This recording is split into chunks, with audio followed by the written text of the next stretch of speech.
ఏమండి, వెంటనే మీరు పని చేయాలి. మీ ఆఫీసులో పనిచేసే లక్ష్మిని డిస్మిస్ చేయాలి. అదే మీకు పర్సనల్ సెక్రటరీగా వర్క్ చేస్తోంది బగలమారి వయ్యారి, దాన్ని.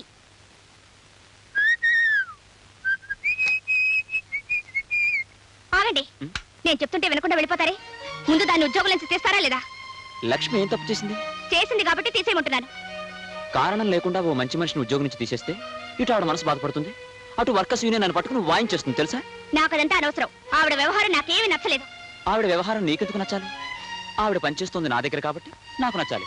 నాకు నచ్చకపోతే తీసేస్తాను. కానీ నచ్చింది కాబట్టి ఉంచుకున్నాను. ఏమిటి, దాన్ని ఉంచుకున్నారా? అబ్బా, ఉంచుకోవడం అంటే ఉద్యోగంలో ఉంచుకున్నాను అని. అందం ఉన్నా గర్వం లేని మనిషి, వర్క్ చాలా సిన్సియర్ గా చేస్తుంది, చాలా తెలివైంది. అలాంటప్పుడు ఎందుకు తీసేయడం? నాకు ఇక్కడ ఒళ్ళు మండిపోతుంటే నా ముందే దాన్ని పొగుడతారా? లక్ష్మి చాలా మంచిదన్న సంగతి నీ ముందే కాదు, మైదానంలో మీటింగ్ పెట్టి చెప్పమన్నా నిరభ్యంతరంగా చెప్తాను. ఓకే?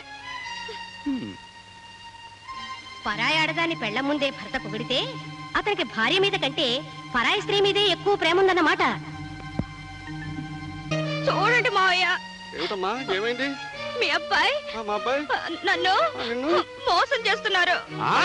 1947, 48, 49 లో మీ అత్తగారు కూడా ఇలాగే బాధపడేదమ్మా. నువ్వు మాత్రం ఆడవకమ్మా. నీ ఏడుపుకి డీటెయిల్స్ చెప్పమ్మా. అది కాదు మావయ్య, మీ అబ్బాయి వాళ్ళ ఆఫీసులో అమ్మాయితో.